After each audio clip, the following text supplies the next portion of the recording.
Earlier this summer, Mini invited select journalists, including MotoringFile, to take an early look at the next generation Mini family. We got hands-on time with the next generation Mini Cooper Electric and Countryman Electric, but we also got a chance to speak with the people behind it. The technologists, the designers, the engineers, the product planners, even executives. And we really got a feel for what went into these cars. And these are real ground up reinventions of the Countryman and Cooper. Of course, electric is a headline here, but beyond that, it is a really radically new car and a new concept in a lot of ways, especially in the interior. So sit back and enjoy, and if you like it, of course, give us a like and follow MotoringFile. We're going to have a lot more videos like this in the future, and of course, a lot around this next generation Mini family.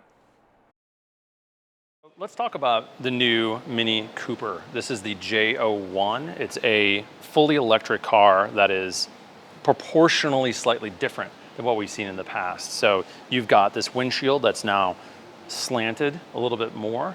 You've got the cowl then up closer to the front, so a shorter bonnet. But when you look at the car in sort of total, it looks very similar to the current F56. There is some shrinkage, thankfully, in this front overhang. Rear overhang has also shrunk down to almost R50 levels. These are 18-inch wheels. The wheels go from 16 to 18 inches. Brakes appear to be about the same. We don't have confirmation on that, of course. But when you look close, you start to see the details that Mini has really changed here. Gone are the plastic little fenders. In their place, a much simpler form with this crease. But that's really only one of two creases on this car. There's a subtle one here, but there's one that's more prominent on the hood. Otherwise, it's a very simple shape. Gone are the front fog lights or the faux vents. The scuttle is gone as well. And just in its place is a much simpler form that, to my eyes initially, is really attractive. The rear and the rear taillights, certainly a little bit more of a game changer, and we'll get to that in a little bit. But when you take a look at this car in a whole, it feels and looks like a Mini, but just slightly simpler, slightly more modern. And in a lot of ways, I think this represents exactly what the brand is striving for in the future. So let's talk about the back. This is the most controversial part of this car in a lot of people's eyes. Two things immediate. For one, there's this new big, long, almost handlebar, if you will, between these two lights. In this case, it's black. Most of the trim is piano black on the car. Gone, of course, is chrome. And you've got the Cooper S, which, of course, this is an SE. Let's talk about that later.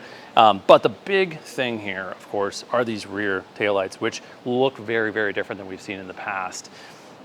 It is not an homage to what we've seen from the 1959 Mini at all. This is a new approach to lighting, and one that's completely customizable. Well, to a point. There are three different ways to have this layout from a taillight perspective.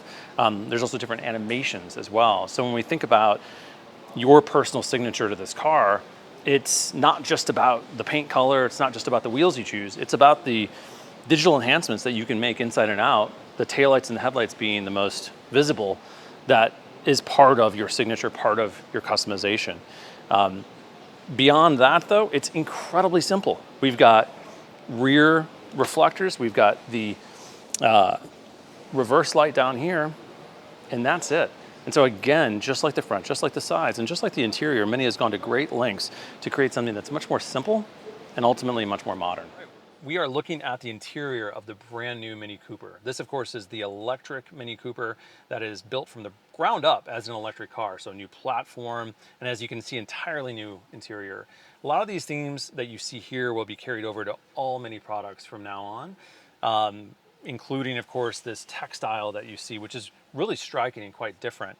But let's start with the steering wheel. The steering wheel is actually covered in a synthetic material similar, well, it's leatherette more or less, but it feels actually amazing. It feels like leather. In fact, it feels like Napa leather. What's really interesting about this wheel is it actually has this fabric piece down here, which makes it look like a three-spoked steering wheel. It's actually kind of only two spokes, which is, again, kind of an interesting design choice.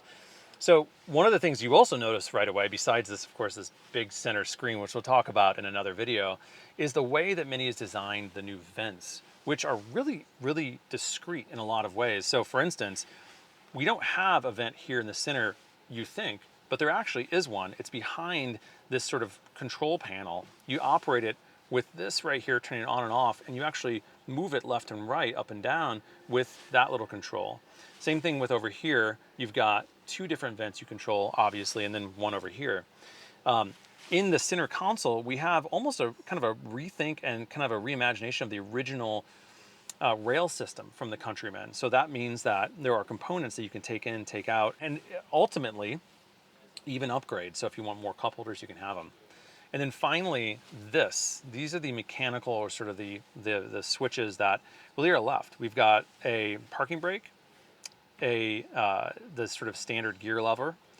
This is your power. It feels like a key. Experiences toggle, and of course your volume control. Adaptive suspension, parking. You've got of course, your emergency flashers, max vents front and rear. And that is the new Mini. We've got a lot more for you to come, but it's a very early look at what is really a revolutionary car.